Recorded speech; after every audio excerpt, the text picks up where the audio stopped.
Hello everyone, and thank you for watching my channel. If you like what I'm doing here, please consider subscribing, liking, and commenting. It would really help the channel out quite a bit. Thank you very much.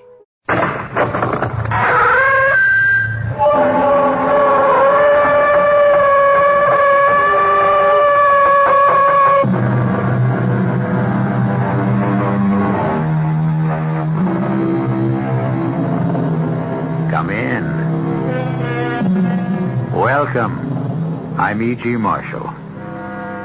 Once upon a time, and not so long ago, the family was the backbone, the continuity of life, mainly the continuity. And with woman only recently elevated from Mrs. to Ms., the family began with a sire and ended with a scion. Unfair, unreasonable, ridiculous, of course, right out of the Middle Ages. But the habit persisted through the Victorians. This tale falls midway between a story of a man's fall to the consuming fires of eternal hell, and it begins appropriately enough with a roaring, crackling fire. Our mystery drama, The Dice of Doom, was written especially for the Mystery Theater by Ian Martin and stars Michael Wager. It is sponsored in part by Anheuser-Busch Incorporated, Brewers of Budweiser, and Buick Motor Division. I'll be back shortly with Act One.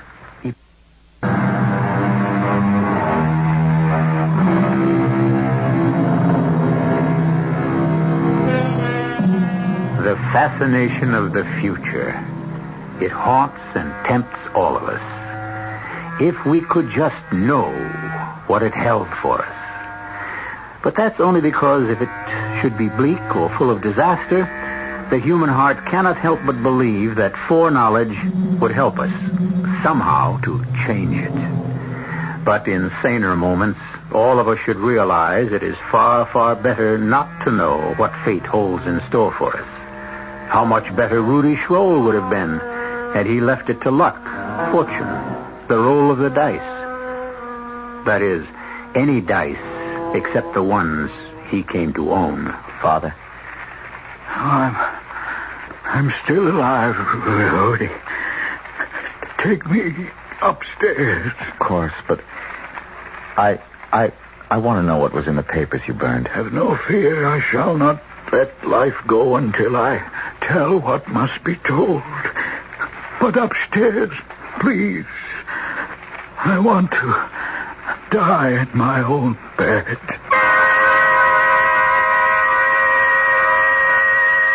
I picked him up in my arms. So frail and wasted, he seemed lighter than a child. Carrying him up the stairs, my mind was racing backward through all our life together. Fondly, happily. Sadly, now that he was to die. But as strong as any feeling possessing me at the moment was curiosity. Curiosity aroused because coming home unexpectedly a few nights before, I had found my father hurriedly stuffing a sheaf of yellowed manuscripts into a safe I never knew existed. Behind a portrait of the reputed black sheep of the family, my great-great-great-grandfather Helga Schroll. As I laid my father on his great bed beneath the pleated tester, he answered my question. The manuscripts you saw me putting away the other night, the ones I burned this evening, were written by your ancestor Helgar. They were a history of this. Oh, Father, let me go for the doctor. No, son. I'm beyond any mortal help now. I was going to say the history of our predestination. And it has all turned out just as Helga wrote in those pages so long ago. And what can have been so terrible? We've been an exceptionally rich and lucky family. Long-lived. Even you, Father, outlived my mother and all my long, sad list of older sisters. I have no time to dwell on others. My own time is too short. And yours? You mean my time is also short? No, that I cannot tell you. Only that you are the last of the Scrolls. family ends with me? Yes, but in return, you are promised 2 things which will bring you every worldly advantage you desire. What? They were not named. I only wanted to protect you. Protect me from what? The one to whom your great-great-great-grandfather sold all of us to. Oh, who else but the... No! I will not come, Father! I didn't have to! Father! He's dead. Oh, no.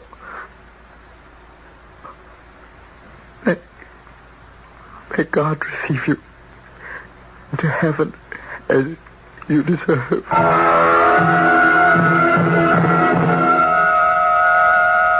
So I came into my inheritance. An inheritance which didn't last long. The last of the Scrolls, with the natural good spirits of youth, soon forgot all feelings of gloom and doom. I returned to the university in a life of wine, women, and, most important of all, the siren song that was the theme of my life. Now, by my hope of heaven, send me an 8. Anyway. There goes your hope of heaven. Still, Johann, he was close enough by all odds. For once, 7 is not your lucky number, Rudy. For once. When is it with these accursed dice, Friedel? My dice. May we continue? How? You've taken every pfennig I own. Not except IOUs, old friend. Well, my guardian has refused to honor them. Parsimonious old tightwad. I'm on his side. Since you were to marry my sister, I don't want you a pauper. Oh, Charlotte, you'd have no fear of that. The way you throw your money about, my friend, she shouldn't count on it. Now, if she were to choose me... Well, she didn't. Poor girl. She doesn't know what she's missing. Oh, well, lucky at dice, unlucky in love. So, the game is over, I take it?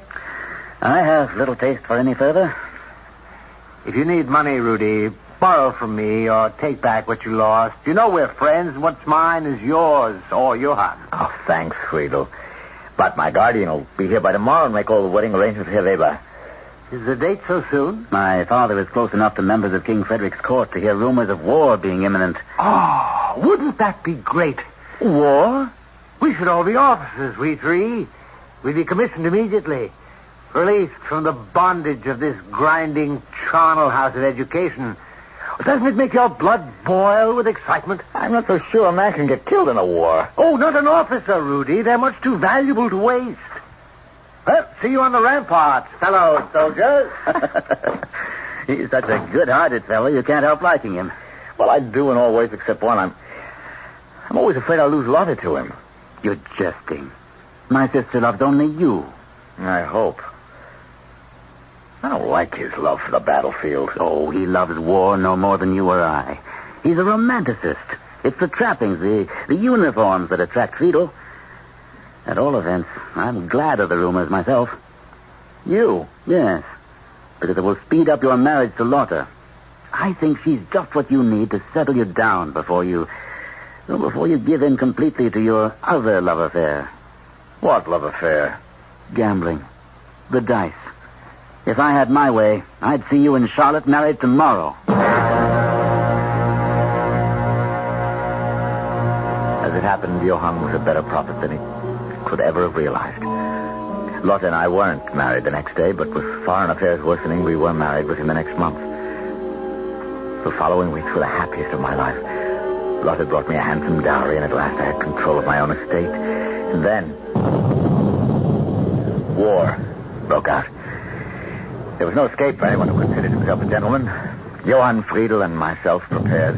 With, I must admit, quite excitement to leave for the front. Rudy, I think you must be mad. I have to go, Lotte. Everyone has joined the colors. Johann Friedel. My brother and that conceited Frederick von Holtzborn are not married. They are not leaving a wife behind. Do you want to be ashamed of me? I want you to be alive. I'd like to have a father for my child. You're having a child? Mine? Well, I hope you don't think it's anyone else's. Oh, I didn't mean that. I mean, Well, it's so wonderful, dear. Except what? I can't explain. Just some family mumbo jumbo. It doesn't mean anything now. Oh, my darling, you can't know how happy I am to know that there's to be another generation of Strolls. Why shouldn't there be? And since you're going to be a father, you should be excused from fighting. Lotta, you're right. I'm going to resign my commission today. Unfortunately, I quickly discovered that to leave an army is an infinitely more difficult thing than to join one. Although I would not admit it, I was as disconsolate as my wife. I had no desire for warfare when I reported for duty with Johann and Friedel. Still, the first months in camp were enjoyable enough. There were balls and festive dinners and a great deal of parading and being offered the favors of young and beautiful women who were completely captivated by soldiers. And there were the never-ending dash games, at which, unfortunately, I lost and lost. Never-ending. That is, until one day. Well, boys, this is it. This is what? The war, the front line. Our chance to prove ourselves at last. Prove ourselves how? Why, that cannon fire is cutting us to ribbons. We've got to storm the hill and strike those guns. So, order the men to attack. They must be led, Not by me. What are you, a coward? No more than I am. We wouldn't have a chance, Friedel. We'd be cut to ribbons before we got halfway there. Not with my luck. Follow me, and you'll be safe and heroes. Dead heroes. Rudy is right. You'll take your chances.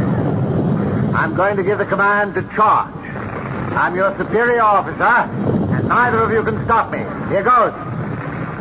Soldiers of Prussia, I command you.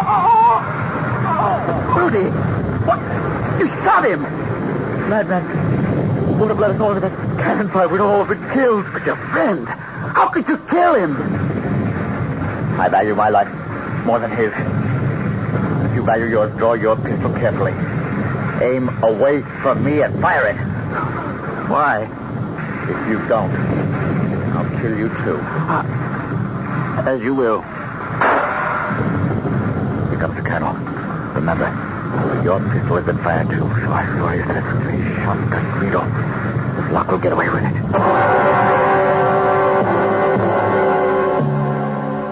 But our luck held only up to a point. Nobody had seen which of us fired the shot, but the bullet was lodged in the back of the head. Johann and I were separated and held for court-martial. It is the decision of this court-martial that murder has been done, and one of you must pay the penalty with your life before a firing squad. I ask once more in the name of God and of your honor as a soldier that the guilty one confess and not have two murders on his conscience. I did not do it. Rudy, how can you... Would you make your sister a widow to save your own life? I did not fire the shot. Very well. This court-martial hereby pronounces the death sentence. The fate of the man that I will be settled by a roll of the dice. The low man will lose. God, take him away. All that night I wrestled with my conscience.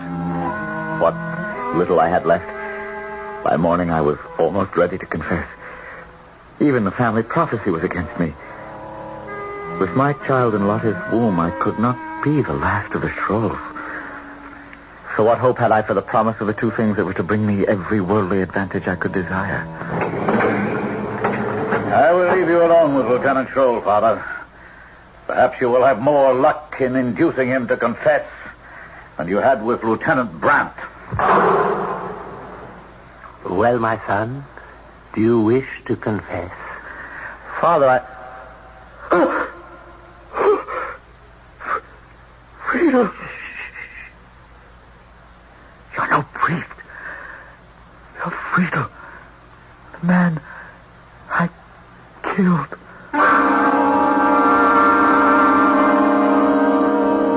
True enough. As the friar pushed back his cowl, his face seemed to be that of the murdered man. Was this some trick of Rudy's tortured conscience? Had Friedel somehow not died, Was this a genuine priest? Or if he was not, who else could he be? And what control had he over Rudy's future?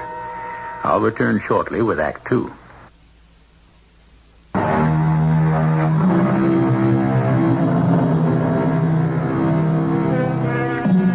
In the cell, tortured and dizzy after a sleepless night, facing the fact that a throw of the dice may place him before a firing squad within hours, Rudolf Schroll gazes in horror at the man who stands over his bunk, clad as a priest, but whose face is the face of the friend he murdered.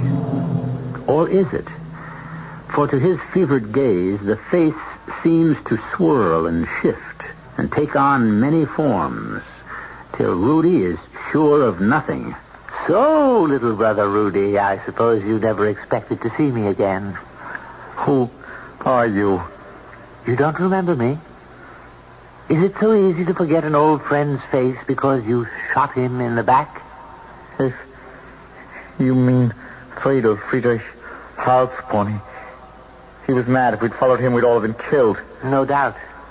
You were quite right to shoot me. You? I don't know who you are. Your friend, Friedel. Friedel is dead. Oh, well, what's in the name? Do you wish to confess his murder? No, no. Then have no fear. I will not expose you. But, Friedel, if you are alive, somehow the man you knew. But I am afraid.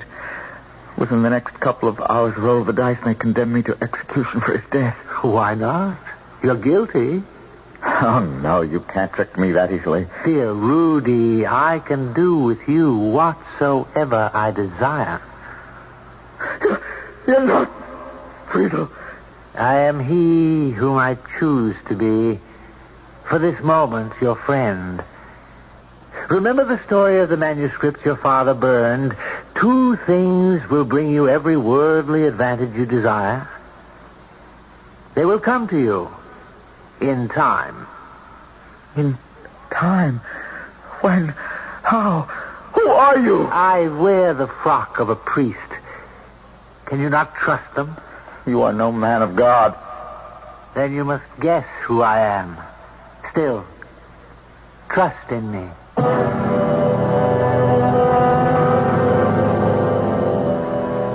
I dared not admit to myself who my strange visitor was. I was numb by fear. And before I knew it, I was led from my cell to the place of execution. A large and expectant crowd lined the route and followed me to where a sandhill had been built for the execution. It was there I met Johann. Rudy, you still will not confess. What about your sister Lotte? Drummer, bring your drum. Lieutenant Brown, yours is the first roll. Here are the dice. Throw them on the drumhead. May God defend me. Double 6s. God heard my prayer. Well, do you wish to roll, Lieutenant? If I match it, what then? We'll roll again. Give me the dice. One of the dice. It broke in 2. Yes, there's no reading the number. Has anyone else a pair of dice? If you please, Your Honor, a poor peddler, but I have dice for sale. The army does not have to buy. I commandeer 1 pair of dice from you. Give them to this man. Now, throw. Yes, my colonel. Double 6s. Then we must throw again. You first, Lieutenant Brandt. I cannot ask God to defend me again. He has not treated you kindly. A 2 and a 1. Scholl? Yes. Double 6s again. So be it. Take Brandt and bind his eyes. Make ready for the execution. Your dice, peddler. No, my friend. Yours. The 2 things that can bring you every earthly advantage you desire. As they have already. You're no peddler. What? Friedel the priest? Or... Mention no names. I'm your benefactor so long as my pact with you exists. Listen. Ready? Aim! Fire! But for me and those dice, that might have been you. Keep them. They will roll for you what you wish, win or lose, until your time is up.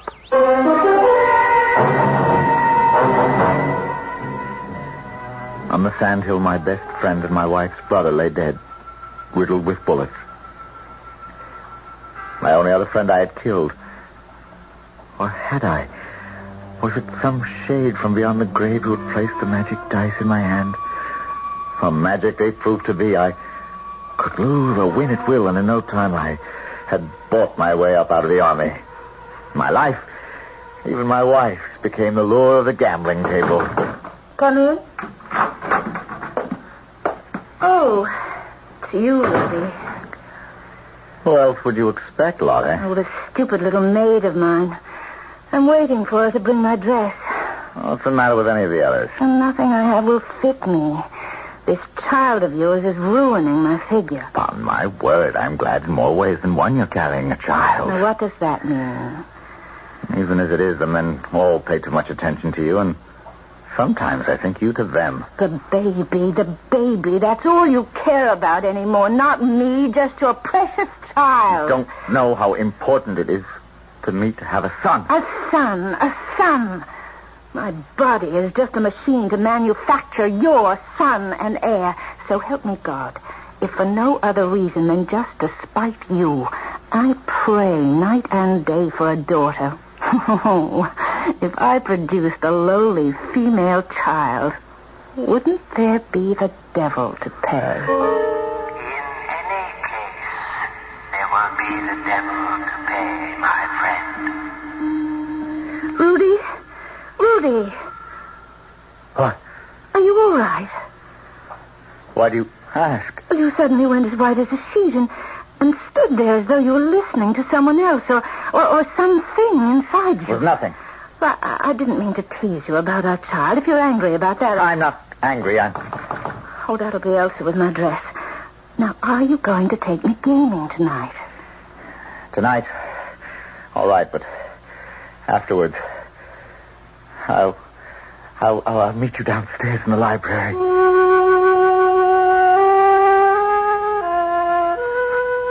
I had to be alone for a moment.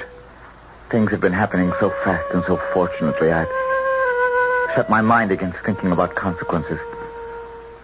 But now, with 2 quick brandies to clear my head, I began for the first time to face a riddle I wondered if I knew how to solve. As the last of the long line of Shrolls, fame, money, and love are my share, except how the devil to keep them if my wife bears my son and my heir. Where'd you come from? Who are you? Who else but your friendly fool, your jolly court jester, your majesty? Perhaps you'd recognize me better in this shape. Friedel, again? Would you rather look upon me as I really am? No. I must be going mad.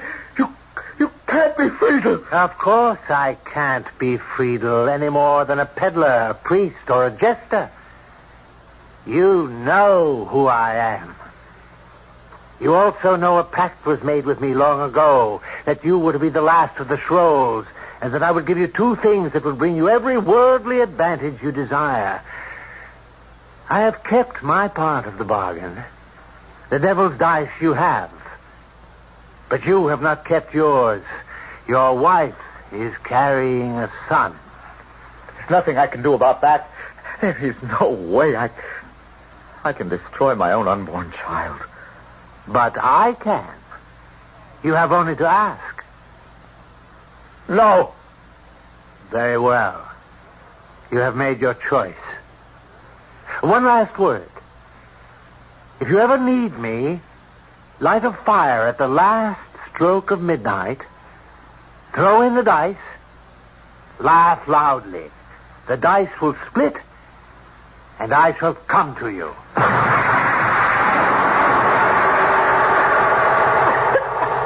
In heaven's name, Rudy, what are you trying to do? Set the house on fire? The smoke is as thick as a blanket. What need have we of a fire if we're going out? And such a fire. It smells as if the devil flew down the chimney. Not down, little wife, I wanted to say. But up. But I had no words left to say in a raging desire to bury my thoughts. Make my mind a blank. Shut out everything with the wonderful fever that brought me every night to the tables. Where I could win or lose at will. For I alone was king. Casserole's point is 10. Dice. A 5 and a 2. 7 is a loser. That is 40 to the first better, 20 to Mynheer number 2, 50 to the lady. What's wrong, Rudy? You lost again. That's right. But this is the 10th night running. Now you must go back and win. With what? With your luck, your magic touch. You always end up winners. This time, apparently, I can't go back. Why not? Because I have no money. No, but my jewels. Already pawned. We're bankrupt, Lottie. But what are we going to do? Come along, we must get home. I have things to do.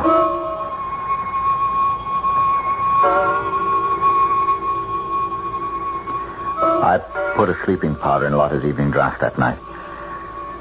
And I built a fire, striking the first match with the last stroke of 12. Then as the fire caught, I threw in the dice and laughed.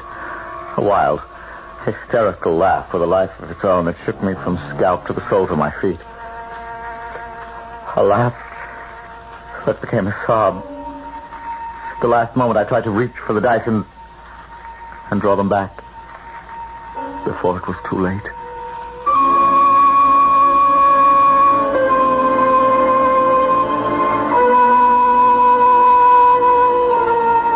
Gambling is a fever as overpowering and as vitiating as drugs or alcohol. All can be cured with the addict's cooperation. But eventually there comes a point of no return. The point Rudy has reached now. Will he pass it? Or is it still not too late?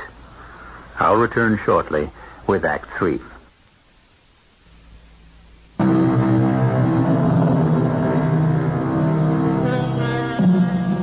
Rudolf Schroll stands before the fire he has just lit, his hand extending to pick up the dice from the flames. But in the very act of reaching, he draws back. Is it fear or greed that forces him to leave the dice there to split in the heat and summon up his nemesis? Is he committed to take another step on the road to eternal hell? It's too late. The dice have cracked.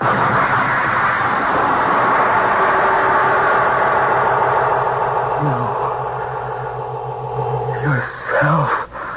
Am I not the one you called?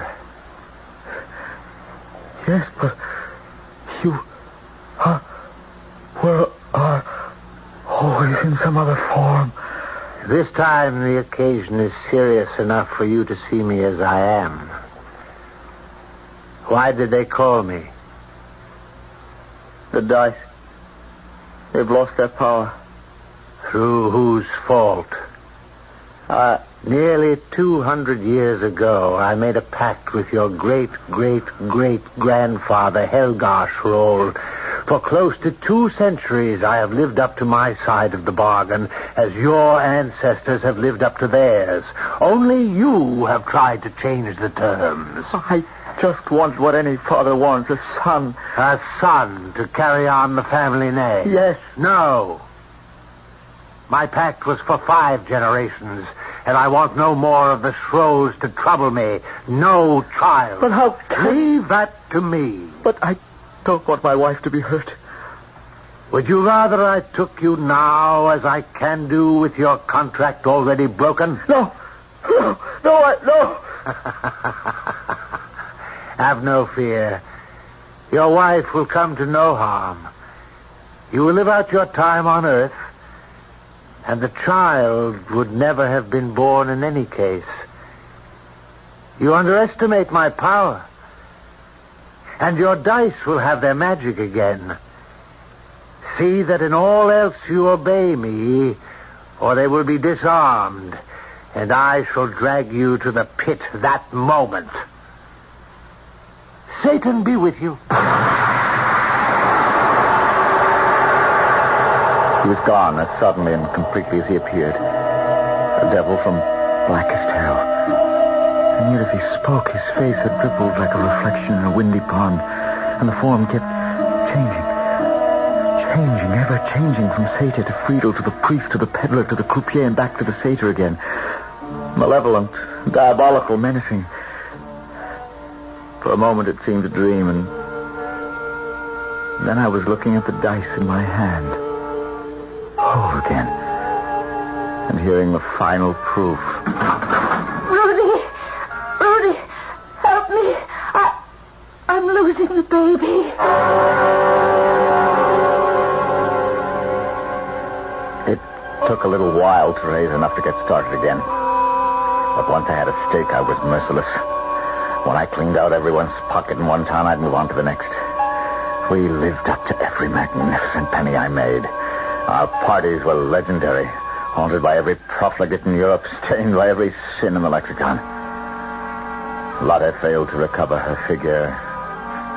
Wine and brandy the culprits now. The Baron von Schrollhausen, as I called myself, was much too rich to be unattractive. No matter what my excesses. And so at last we came to the Riviera in France to run up against my most formidable rival in the game of chance. Who is that perfectly gorgeous man at the baccarat table? That, my pet, is the Comte de Mauvrais, the second most important gamester in Europe. Oh, some say the first. That's a matter we'll settle someday. Is that the Comtesse by his side? It is. And she is beautiful. She's a painted hussy, that's all. Oh, he's getting up. Perhaps he'll come our way. Lotte, here's 100,000 francs. The wheel is waiting for you. Oh, but I prefer to meet the Comte alone. Go. Yes, Rudy. If you insist. Very few things would tempt me away from the baccarat table, but I believe I recognize the great Baron von Schrollhausen. At your service. And I'm flattered at the recognition. The Comte de Mauvrais is, of course, known worldwide. Oh, I am flattered in return. May I present my Comtesse Margot, the Baron? A pleasure long deferred, Monsieur le Baron. That is your wife who just left? Yes, Lotte, she is not at her best these days. Oh? Oh, I'm being unfair only because I am blinded by your beauty. The fluttering little hand lay in mine like a bird's as I kissed the back of it. But from her palm to mine was passed a tiny ball of paper. Well, Baron, it was fated we should meet eventually. Eh? When do we cross swords? At what game? Chemin de fer is my favorite. Unfortunately, I do not play cards. Ah, only the dice. Then, since I am challenger, choice of weapons. When do we begin? Since you select my game, the time should be named by you. Tonight I'm committed to chemin de fer. Tomorrow I must leave for business in Marseille. Shall we say 1 week from tonight? Accepted. In the meanwhile, bonne chance at our tables, but save your best for me, eh? Now, if you will excuse me, I must return to my game. And you, monsieur, must take me and introduce me to your baroness. May I suggest a glass of champagne? Oh, what a delightful idea. Especially since they are serving on the other side of the casino. Especially. It will give you a chance to glance at the billet doux past you, unobserved by either of our spouses. I must admit it has been burning a hole in my hand. So I shall read it as we stroll. Unobserved. Except by you. That is nothing to be afraid of, since I wrote it. You. The pavilion. My own Petit Trianon, a private little retreat of mine at the other end of our chateau garden. And your husband will be away all next week. May I expect you? Most beautiful woman in France. Why, me? Regardez vous-même, Baron. I'm no beauty, Madame la Comtesse. Ah, you are something far better and more exciting. A man among men, a gambler who wins and wins. A man like you gets in my very blood. But your husband My husband and I are one thing. You and I, another. Besides, he will be away. I shall expect you tomorrow at, say, 4.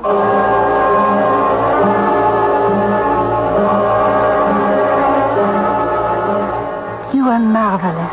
Everything I expected of you. My lover, my strong one. What is your strength? My strength is your desire for me. Then meet me again. Tomorrow. Here. Same time. The same magic hour.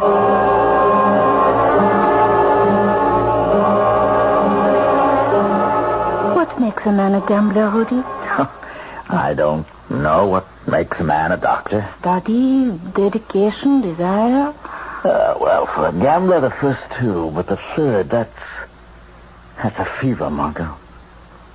Must we waste our short hours together talking? Not when you mention fever. That's what you've become for me. But you've already won me. Not enough, not yet. Not for me. With you.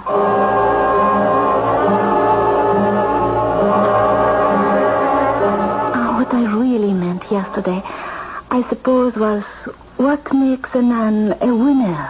What makes your husband one? That's simple. He's rich enough to be able to play long enough till the odds have to tilt his way. What happens to us when he comes home? Do you go back to him? I am a very selfish woman, Rudy. I love my pleasures and my comforts. And you. Then if I promise you I will win the game, do I also win you? Oh, you'll never beat Le Comte. And so, 3 days later, the great game began. I let the 200,000 francs ride. Will Le Comte cover me? The Baron is covered. Very well. H is the point. Easy H. Anyway. I win. My dice, I believe. 11. A winner. I let all ride. How much is in the pot? 840,000 francs. You're covered. A natural lucky 7. Will you cover me again? It was impossible. 5 nights in a row I lost to the count. With my dice, but that couldn't be. No one could cast a spell over them but me. Unless I drew them from my pocket, examined them, twisted them this way and that under the light. But that was part of their secret. How could they be told from an ordinary pair? And this was no ordinary pair because I never let them out of my possession. Margot, Le Comte.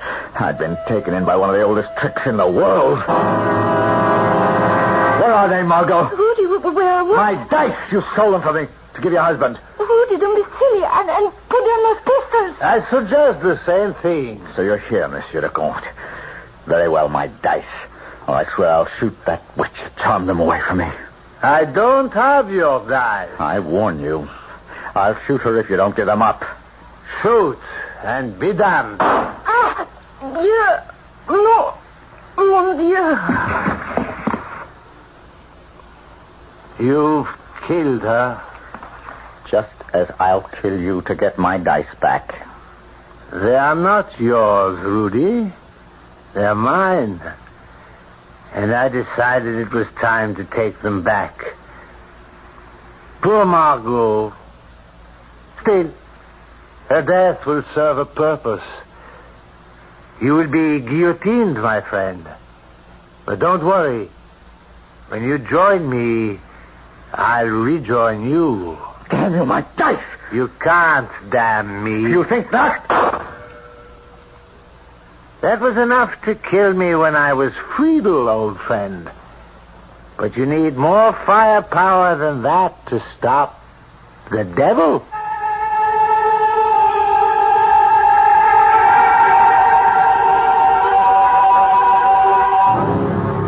There was some disagreement among the judges at the trial as to whether Rudolf Schroll should be guillotined or sent to a madhouse. But the Comte's face, as he testified, was so white and frozen with grief that Rudy's wild story was judged a deliberate attempt to escape his crime of conscience.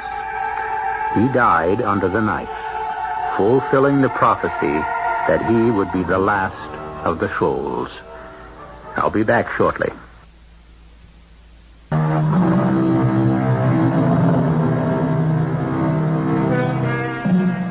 As for the dice themselves, no one knows what happened to them. There have been stories since of winning pairs that make fortunes for their owners. It's doubtful, with so many professional mechanics in the field these days, the devil would bother with dice.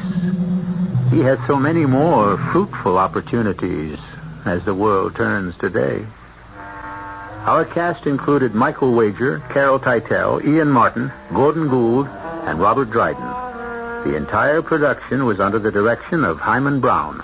Radio Mystery Theater was sponsored in part by Sign-Off, the sinus medicines. This is E.G. Marshall inviting you to return to our Mystery Theater for another adventure in the macabre. Until next time, pleasant dreams.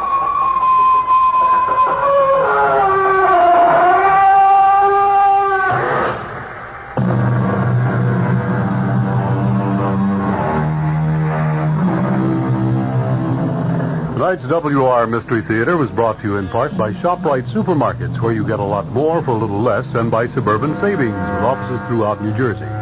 The preceding program was furnished by the Columbia Broadcasting System.